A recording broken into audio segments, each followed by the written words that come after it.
Bueno, nuevamente mil bendiciones para todos en este día especial que el Señor nos ha regalado. Muy lindo el tiempo de adoración, el tiempo de alabanza, esos testimonios preciosos, ¿verdad?, de la obra de Dios y cómo el Señor pues ha tenido cuidado de los miembros de nuestra iglesia y de cada uno de nosotros. Me alegra mucho que el Señor es.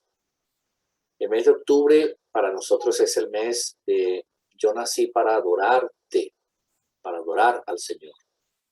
Y no hay una forma buena de adorar al Señor, además de lo que hicimos hoy, ¿verdad? De exaltar el nombre de Dios a través de las canciones, a través de la alabanza, a través de los testimonios. Pero también podemos adorar al Señor recordando la historia de nosotros como creyentes. Y cómo esa historia, además de nuestra historia cercana, es decir, el tiempo en que aceptamos al Señor y hemos crecido en el Señor, también está anticipada con hombres y mujeres de Dios e historias profundas de fe de lo que Dios hizo con la iglesia del Señor en el pasado.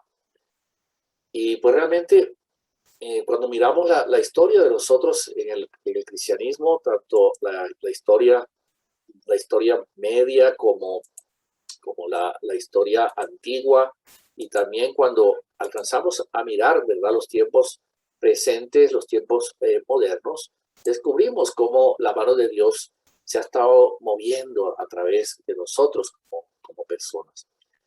Lo que hemos recibido es un legado maravilloso de hombres y mujeres de Dios que en tiempos antiguos y en tiempos presentes han aportado su fe para que nosotros podamos crecer y desarrollarnos dentro de la vida cristiana. Realmente el cristianismo y la iglesia del Señor ha sido la influencia más poderosa para traer paz, para traer libertad, para sacar a los pueblos de opresión. Ha sido la fuerza más poderosa para traer adelantos científicos, para traer vida a los pueblos y a las naciones. De una manera u otra, las fuerzas del enemigo, las fuerzas oscuras, intentan destruir nuestra sociedad a través de guerra, a través de maldad, a través de pensamientos, ideologías equivocadas, pero la iglesia del Señor es como un yunque sobre el cual se destruyen muchos martillos, se acaban muchos martillos, y ella permanece allí, como dice precisamente la palabra de Dios, que la iglesia es la columna y el baluarte de la verdad. Y adoramos al Señor precisamente por eso. Nuestros patriarcas antiguos, nuestros antecesores del cristianismo, llegaron a enseñar que el hombre de Dios también adoraba al Señor a través de su vida. O sea, cómo su vida podía realmente mostrar la obra de Dios. Y esa era una forma, a través de su trabajo, la crianza de la familia, el desarrollo de una sociedad, las leyes que imponía el gobierno, era una manera en la cual también el hombre de Dios adoraba al Señor. Y por eso quisiera tocar precisamente este tema, ¿no?, de lo que es nuestra historia. Ahorita, el 31 de octubre de 1517, en estos momentos, en este año, perdón, se celebrarían los 504 años de la Reforma. Y la Reforma religiosa en Europa transformó muchos de los estamentos, digamos, sociales y de gobierno que existían en ese momento, en ese tiempo. Tenemos 504 años, porque el 31 de octubre de 1517 se considera como el inicio de la Reforma, el momento específico de la Reforma. Se conoce a la Reforma y a otras reformas también políticas, a otras reformas religiosas, sociales, económicas que hubo en ese tiempo, como el comienzo de lo que se llama la Edad Moderna, el instante de la edad moderna. Podemos nosotros partir la historia del hombre en estas 4 edades. Una es la edad antigua, es la edad de los grandes imperios como el imperio caldeo, el imperio babilónico, los persas, el imperio griego y el imperio romano. Esta edad antigua llegó hasta más o menos el siglo V. Se considera que ahí en ese momento el emperador romano romano Constantino se convirtió al cristianismo y eso cambió por completo, digamos, la visión de lo que era el mundo en ese tiempo. Una de las cosas importantes es que el cristianismo ha tenido siempre la capacidad de, de influenciar con el mensaje del evangelio a los pueblos que conquistaban las naciones en las cuales estaba el cristianismo. Inicialmente, pues la nación judía, el mundo judío, y con el paso del tiempo también el imperio romano. Esta edad moderna fue llena, esta edad media que comenzó en el siglo V fue llena de eventos muy importantes para el cristianismo. No hay que despreciar el valor de los conventos, el valor de los monjes. Los conventos se volvieron enormes bibliotecas en las cuales no solamente se preservaban los escritos sagrados, sino una serie de documentos importantes de ciencia, de filosofía, de política, de gobierno. Estos conventos se convirtieron en esas grandes bibliotecas. También una búsqueda profunda de una espiritualidad. De todas maneras, el Imperio Romano cayó en Oriente y luego cayó en Roma, y los pueblos bárbaros se encargaron de conquistar, ¿verdad?, el Imperio Romano. Pueblos bárbaros como los galos, los visigodos, los godos, los burgundios, los bretanios, los hispanios, es todo lo que son hoy en día los países de Europa. Pero a la vez de que ellos conquistaban Roma, también el evangelio conquistaba a estos pueblos para el mensaje de Cristo. Y por lo tanto, la Edad Media da por hecho el concepto de, digamos, pueblos bárbaros convertidos al cristianismo. Esto trajo sus factores buenos, sus factores malos, no los vamos a discutir en estos momentos, pero hizo en sí de la religión la influencia más poderosa en Europa.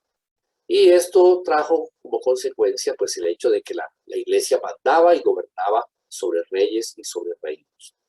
Esto hizo que la iglesia tuviera una posición por encima de las leyes divinas, y esto destruyó poco a poco la espiritualidad con la cual debía manejarse la iglesia.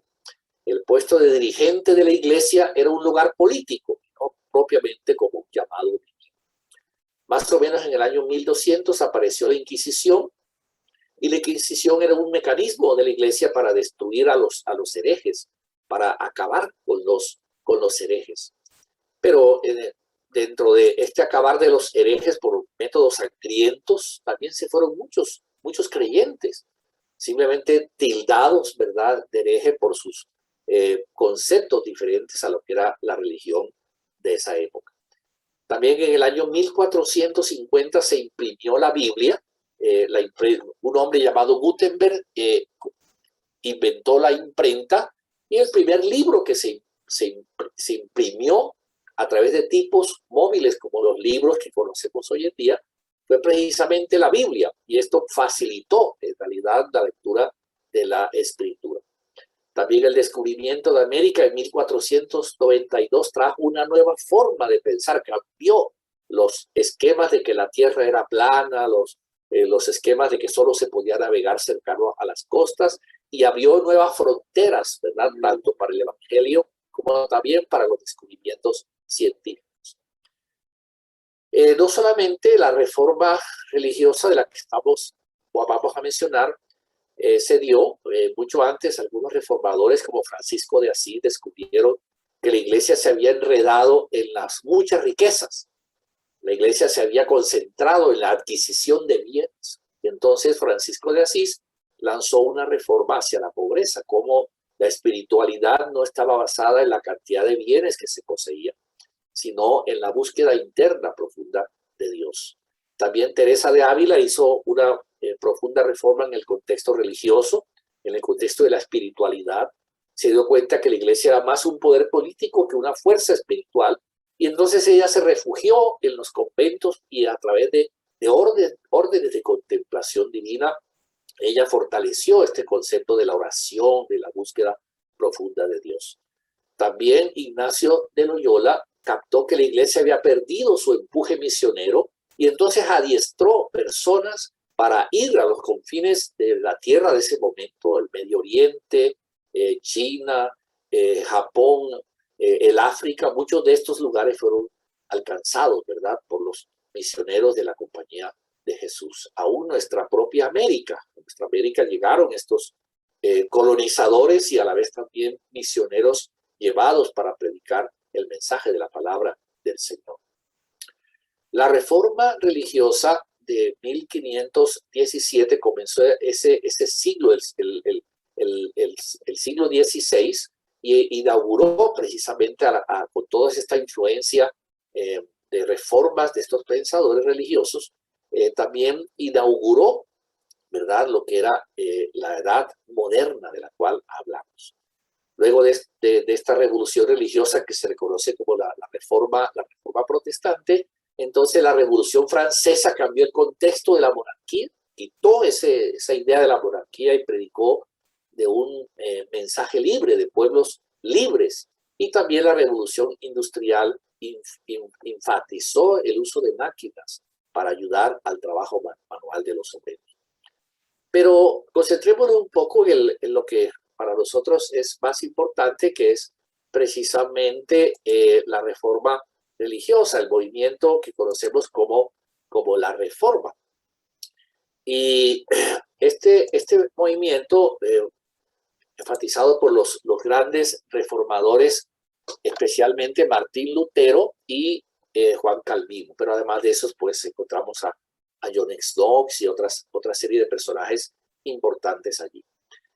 Martín Lutero era un monje agustino de la orden religiosa católica agustino, un monje alemán, y llegó a ser profesor de una universidad importante en la ciudad de Wittenberg, en Alemania.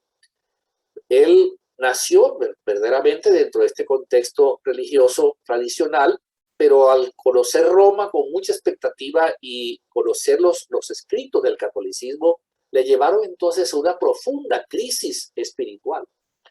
Como se enseñaba en ese tiempo que había que luchar para abandonar el pecado y a la vez hacer las buenas obras que nos llevaran al cielo, él nunca estaba seguro si sus buenas obras eran completas para alcanzar esa salvación.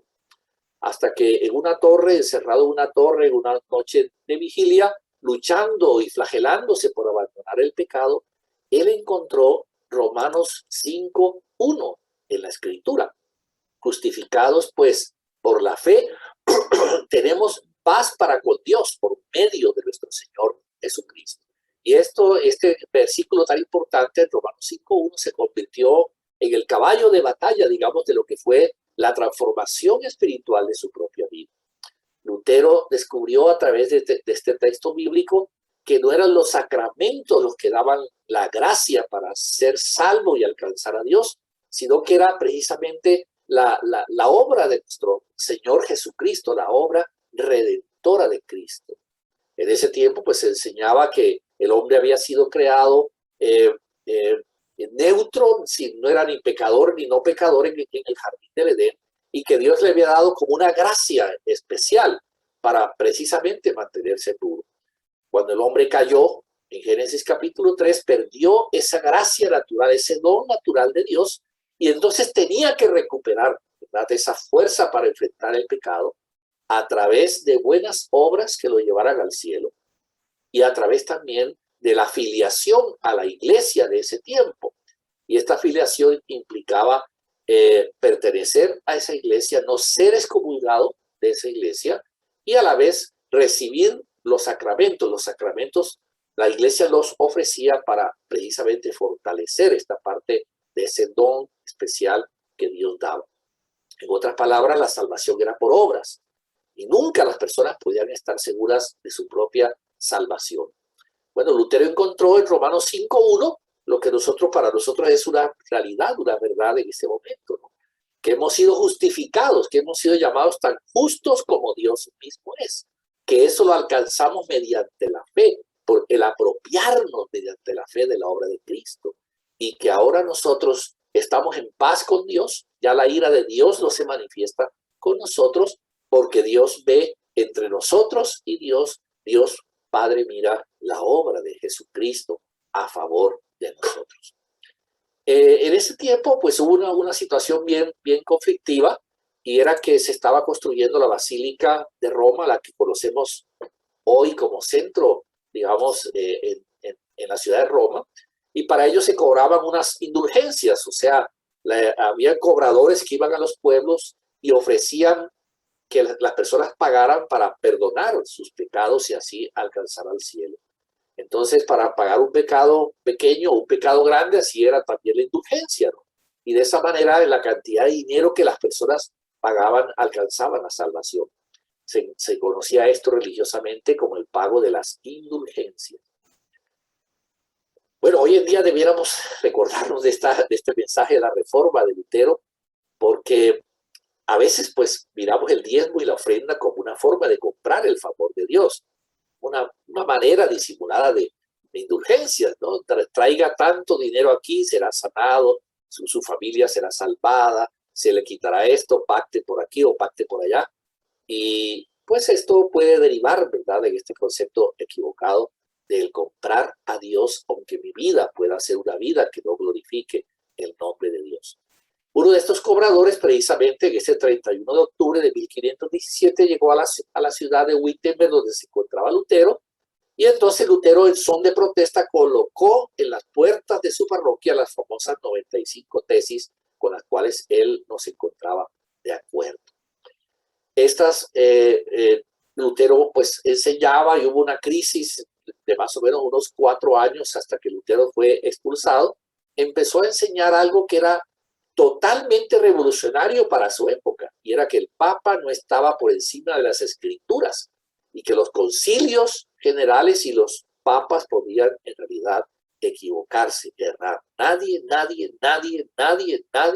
podía estar por encima de la ley del Señor, la ley de Dios. Bueno, el 3 de enero de 1521 Lutero fue expulsado de la iglesia. Esta es otra fecha que también se considera como parte de la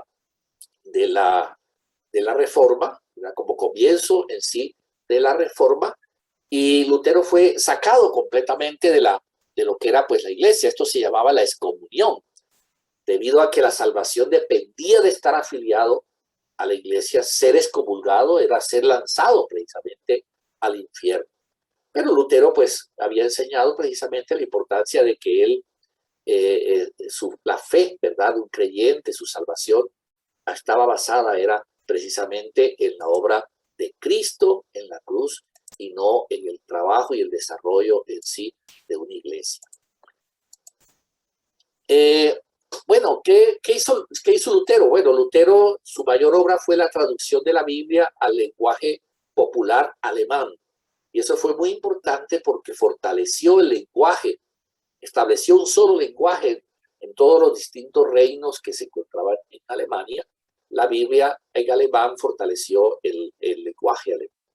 Esto también ayudó a la alfabetización de este tiempo de las personas. Se creía que entre más analfabeta era la persona, más posibilidad tenía de ser santo, porque no cuestionaba, porque no leía. Pero precisamente la iglesia cristiana se ha caracterizado por provocar la educación en las vidas de las personas a través de la lectura y escritura de la Biblia. Lutero, de todas maneras, no es considerado como el máximo reformador, en el sentido que reformadores posteriores a él, como Juan Calvino, completaron la obra de la reforma. Lutero se mantuvo como fraile, nunca rompió internamente con la iglesia, se mantuvo pegado digamos, a la independencia, a los príncipes alemanes, como una unión de iglesia y de Estado. Y también parte de lo negativo de la reforma, de la cual se habla mucho, es la facilidad con la cual se fraccionan los grupos cristianos, ¿verdad? Constantemente se abren nuevas misiones, algunas veces por bien y otras veces por mal. De todas maneras, el trabajo de Lutero liberó al ser humano de mediadores, de intermediarios entre Dios y el hombre, y colocó en el centro de la predicación la cruz de Jesucristo, más que las palabras humanas, los libros humanos, las encíclicas y ese tipo de cosas. Algo muy importante es que la reforma estableció 5 cosas importantes. 3 de ellas se enfatizan, pero hay 2 más importantes. Solo la escritura es suficiente, primera. Solo la fe para ser salvo. Solo la gracia inmensa de Dios para el perdón y liberación del hombre. Solamente Jesucristo es el único intermediario e intercesor entre Dios y los hombres. Y solamente a Dios le damos la gloria. Solo a Dios le damos la gloria. Estas 5 se resumen a veces de una forma más práctica y fácil, diciendo solo Escritura, solo Cristo y solo gracia. Solo Escritura, solo Cristo y solo gracia. Bueno, Juan Calvino fue otro importante de los reformadores y su trabajo enfatizó no solamente pues, la controversia religiosa de ese tiempo, sino que él se dedicó a hacer escritos de comentarios de la Biblia y fundó una gran cantidad de volúmenes y se considera a Juan Calvino como el verdadero pensador y el teólogo de la Iglesia. Juan Calvino sí se separó de la Iglesia y el Estado y fue la primera vez que este énfasis importante se dio para cambiar, digamos, aún la forma de gobierno de los pueblos, de los países. Segunda de Timoteo 3:16 es un pasaje muy importante. Dice que toda la escritura es inspirada por Dios y es útil para enseñar, para redarguir, para instruir en justicia. Hasta ese tiempo, pues la Biblia era vista como un libro, pero además de eso estaban pues las bulas papales, las encíclicas, los libros de los teólogos, lo que pensaban otras personas, y se enseñaba que Dios revelaba como dogmas, y aunque esos dogmas o no estuvieran en la Biblia, o inclusive fueran contra la Biblia, esos dogmas tenían más validez que la Biblia. Bueno, estos reformadores nos permitieron, y por eso hay que adorar al Señor, el recuperar, ¿verdad?, este concepto bíblico tan importante de que la Biblia es la única inspirada por Dios. Lo que significa que la Biblia ha sido inspirada por Dios es que ha sido escrita en sus lenguajes originales sin errores. O sea, Dios protegió de que a pesar de que la Biblia fue escrita por apóstoles, por personajes, digamos, humanos, Dios trató con ellos y en el momento en el que ellos se sentaron a escribir, por la obra del Espíritu de Dios, lo que escribieron ahí está exento de errores humanos. De tal manera que cuando nosotros abrimos nuestra Biblia para oírla, para leerla, para estudiarla, para memorizarla, para meditarla, como dicen nuestros famosos 5 pasos, lo que leemos ahí es la misma voz de Dios.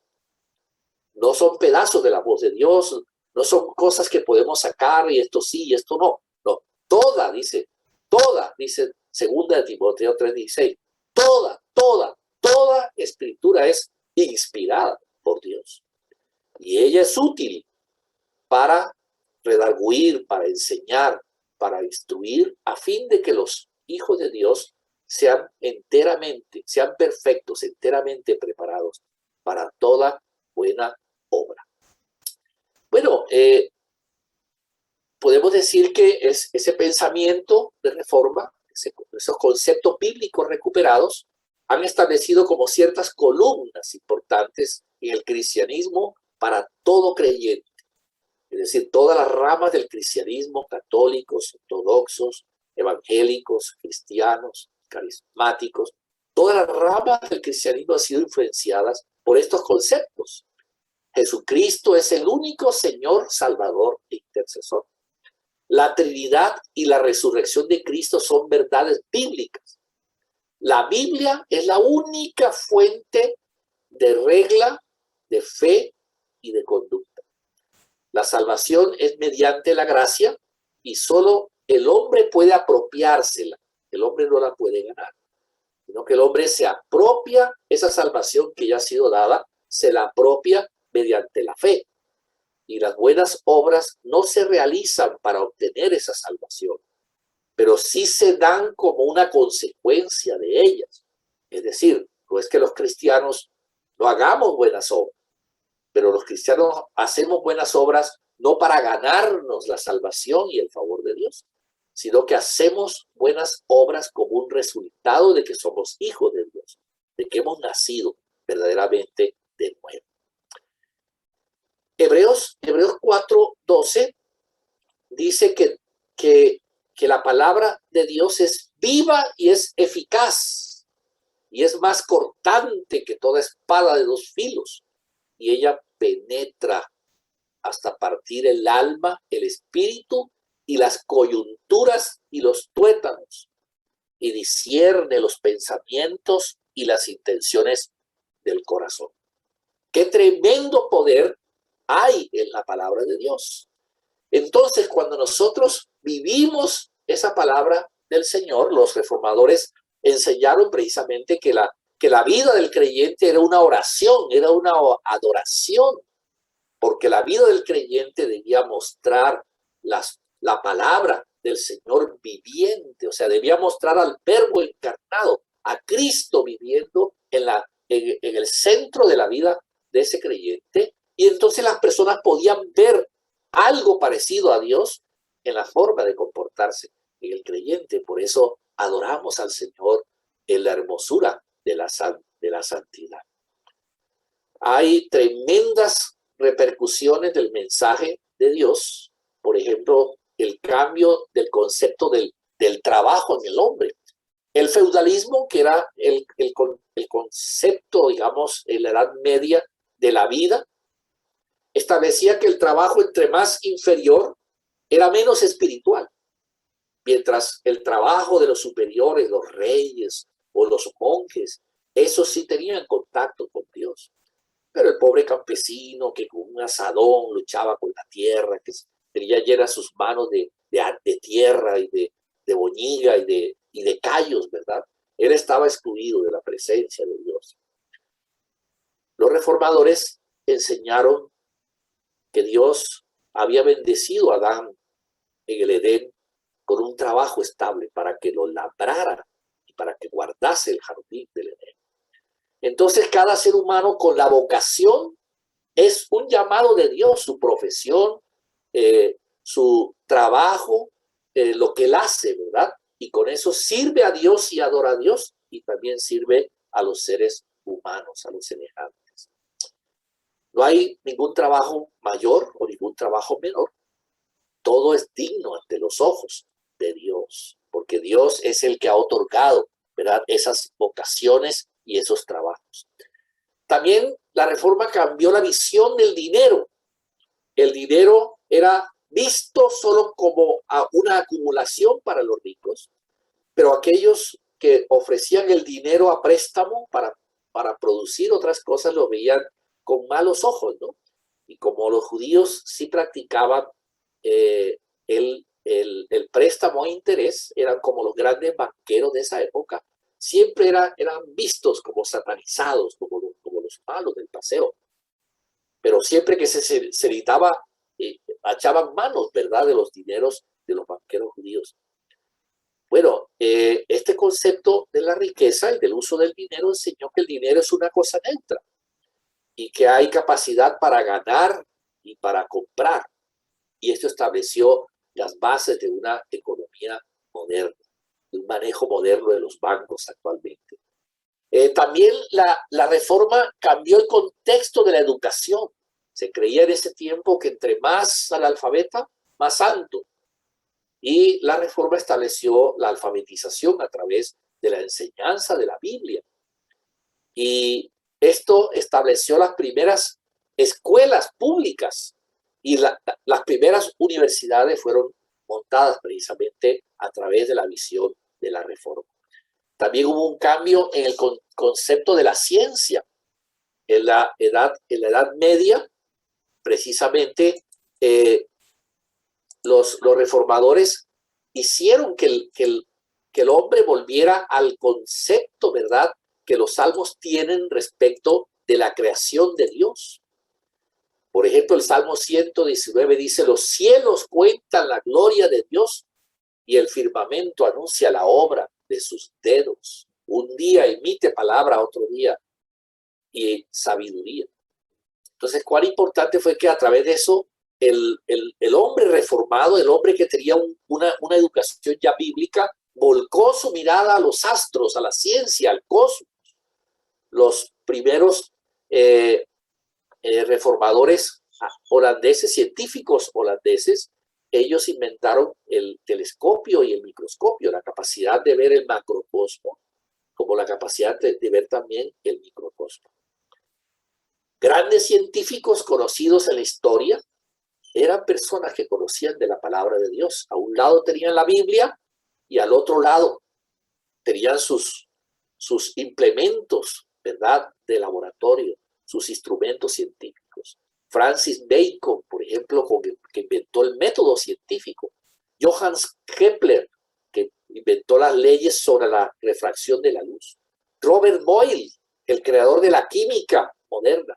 Isaac Newton, tal vez más conocido por todos nosotros, un gran científico de la historia. Michael Faraday, con sus trabajos sobre la electricidad y el magnetismo. Es una mentira lo que se dice, pues, que la Biblia está en contra de la ciencia. Al contrario, la Biblia lo que abre es las puertas del conocimiento para que se pueda descubrir cuál es la verdad de Dios. También algo importante de la reforma es que estableció la primacía de la ley sobre todo gobernante, tanto religioso como todo gobernante político o civil. En los tiempos de la Edad Media, la institución era más importante que la ley, es decir, el gobierno era más importante que la ley. No importa si transgredía la ley, el gobierno era por encima en sí de las leyes. La monarquía podía estar encima de la ley moral o de la ley civil. Y esto lo que hacía era que hacía excepciones legales justificadas, lo que hoy en día llamaríamos corrupción. Pero no, o sea, la reforma lo que estableció es que ninguna institución podía estar por encima ni de la ley de Dios, ni tampoco de la ley civil. Debían someterse más bien a las leyes para no perder legitimidad ante sus gobernados. Esto era algo realmente revolucionario en su época, atentar contra el emperador, atentar contra el cardenal, eso era algo revolucionario. Lo que hoy en día, pues en realidad nosotros lo vemos como un paso básico e importante en esto. Algo importante también era que en ese tiempo el valor de la mentira era muy alto. Se hablaba inclusive de las famosas mentiras piadosas. Y había entonces un relativismo moral escandaloso y no había un derecho a una propiedad privada. O sea, todo era de la monarquía.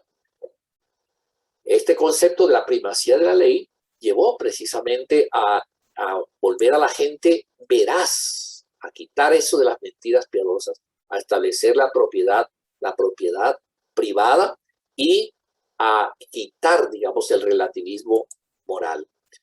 Podemos decir también que la Biblia estableció la división de los poderes. Se enseña en la Biblia y los primeros reformadores empezaron a enseñarlo, que el poder completo en la vida de una persona corrompe, como dice aquel famoso adagio popular.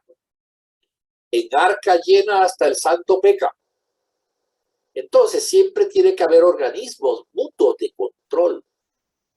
El hombre tiene una capacidad, una tendencia hacia lo malo, y si no hay factores, ¿verdad?, que limiten ese poder absoluto, tarde o temprano caerá en la desobediencia a las leyes de Dios. Bueno, la palabra del Señor permite entender, ¿verdad?, que esas tendencias están siendo controladas primero por la obra del Espíritu Santo y también por la capacidad para rendir cuentas, para tener pastores sobre ellos a los cuales rendir cuentas. Estos pastores deben tener a quien rendir cuentas y así también cada establecimiento de gobierno debe tener mecanismos para rendir cuentas. Se estableció el derecho a la protesta civil, por ejemplo, tan importante en nuestro tiempo, a veces abusada, ¿verdad?, exagerada, pero todos estos movimientos de cambios sociales, de quitar la esclavitud, del voto de la mujer, de quitar la segregación racial en los pueblos, la igualdad de razas, Todos estos movimientos fueron fortalecidos a través de personas como Martin Luther King, que eran pastores de alguna manera u otra, pastores evangélicos con un concepto de lo que era precisamente la reforma. Podemos adorar al Señor hoy en día porque estos principios de democracia moderna y de libertad religiosa que nosotros podemos tener en nuestro tiempo, se lo debemos precisamente a un entendimiento correcto de lo que es los preceptos y los principios de Dios. Quiero terminar con el Salmo 1. Bienaventurado el varón que no anduvo en consejo de malos, ni estuvo en camino de pecadores, sino que en la ley del Señor está su delicia. En ella medita de día y de noche. Será como un árbol plantado junto a corrientes del agua, que da su fruto en su tiempo y que su hoja no cae, y todo lo que hace prospera. Eso es precisamente motivos para adorar al Señor, para bendecir el nombre del Señor. Hoy en día tenemos la posibilidad de inclusive tener nuestras Biblias de una manera muy fácil, ¿verdad? En nuestras